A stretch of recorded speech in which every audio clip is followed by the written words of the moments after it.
বাঁচার জন্য এভাবে হাত জোর করেছিল। তারপরও আবেগী পাবলিকরা তাদেরকে গণপিটুনি দিয়ে হত্যা করেছে। কি একটা অসভ্য জাতি! একটা কলমের খোসায় হাজার হাজার কোটি টাকা চুরি করে তাদেরকে একটা গালি দেওয়ার সাহস নেই, অথচ বাজারে যদি কোনো ধরনের একটা খবর পায় যে চোর ধরা পড়ছে, মানে সত্য মিথ্যা যাচাই না করে যে জীবনে একজনকে হাত তোলার সাহস পায় না, সেও গিয়া ওই চোরকে মানে কিল ঘুষি দিতে থাকে।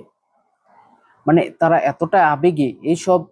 আর যারা বাঁচাতে যায় তারাও অবস্থা করুণ হয়, অনেক কিল ঘুষি খাইতে হয়, মানুষ বুঝে না বুঝে ওই চোরকে কিল ঘুষাতে থাকে। এক পর্যায়ে গণপিটুনিতে ওই ধরনের চোর নিহত হয়।